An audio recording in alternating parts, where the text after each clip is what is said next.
So as you know, I've been here at the Ultimate Seminar, the one and only. I'm now here with Kienda Hoji, a University of Westminster lecturer and also a music lawyer to the industry. How are you doing, sir? I'm very well, thank you. How are you, man? I'm really good. I'm good. It's great to be here. What do you think these kind of events can do for up-and-coming artists and people learning on a journey? Well, I think it can bear testimony to the fact that with some really good hard work, you can actually manage to achieve and get some kind of level of success. I think everybody who's been here on panels and everything else have actually sort of talked about their story and about how they've arrived at where they are, and also have imparted some really important gems of information. I think you can get so much in a lecture theatre, you can get so much from talking to friends or talking to people already in the industry, but there's a whole different level of understanding when you're actually speaking to people who've actually been there and done it. And I think that's what's happening today. And I think all the people who are there, who are listening to all these people, are going to go away with a very large amount of really good newfound information about things that they could be doing in order to help themselves succeed. As well as finding information, which is all well and good, I've been told, building relationships is very key in the industry. What's your views on building relationship and relationship building? Well, I mean, my firm belief has always been, I once had a conversation with Quincy Jones sometime years and years and years ago, who basically said it's a people industry, the same thing that Kwame's saying here today.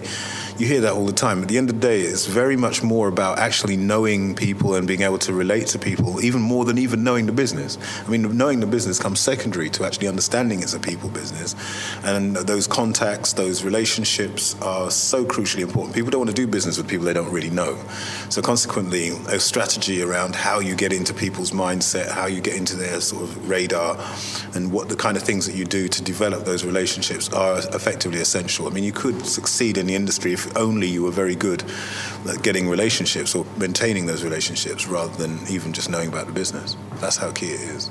So if somebody, was looking at you on the panel today and thinking, I want to be like Kienda Hoji, what would your 3 top tips be if they wanted to be? Boy, I don't know. Work very hard, be completely honest from day one. That's it. You have to be completely honest, and you can't lie to people. You have to be very diligent. You have to be a hard worker. You have to be very tenacious. In other words, you have to be incredibly disciplined about being, pursuing the end.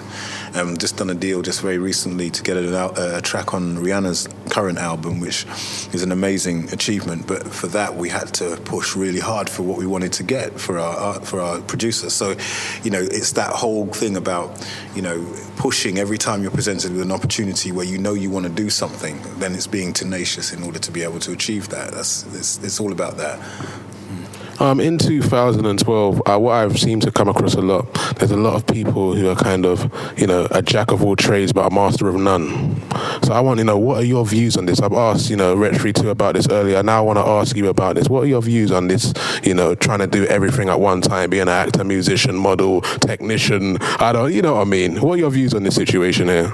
It's quite a simple answer. Undoubtedly, there are 2 levels of knowledge, 1 or 2 levels of acting. One is to actually at least try and know everything. Try and know everything, but don't try and do everything. There's 2 different levels.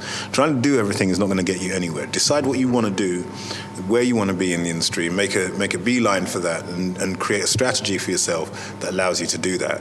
But at the same time, know everything, because wherever we exist in the world, we have to know what's around us. We have to know what's behind us. We have to know what traffic is coming down that road before we cross, which means that we have to know about the fact that cars do move, and they move very fast, and they'll knock you over if you stand in front of them. So having that general knowledge about your surroundings can never harm you, can never hurt you. Actually knowing things and doing things are 2 very different things. And I think you have to make that distinction. Too many people are trying to know everything and do everything. It's good to know everything, but it's not good to do everything. So being a jack of all trades and a master of none, it's really the wrong way to go about it, in my view. So what would you say are your 2 biggest lessons in your life? Wow.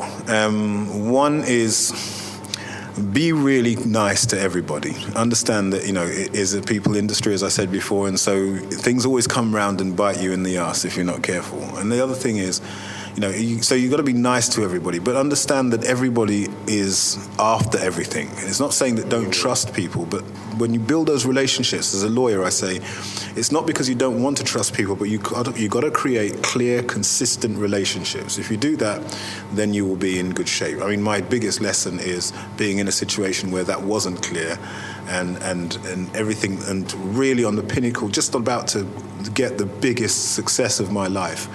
And things fell apart largely because at that particular stage things weren't very clear. So that's a big thing, and it drives my whole legal work with every artist, with every creator, with every producer that I work with.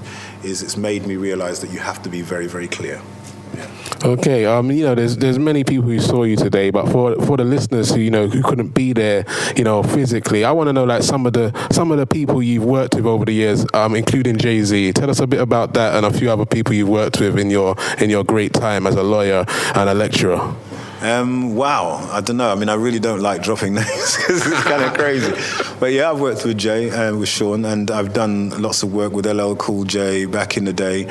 I've done work with George Clinton from Funkadelic, and Junior Morrison of Higher Players. Those are the early days.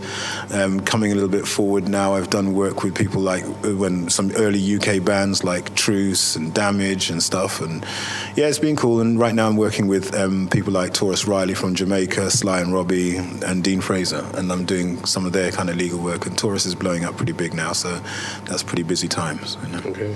Thank you for your time, Kienda. Oh, you're very, very welcome. No problem.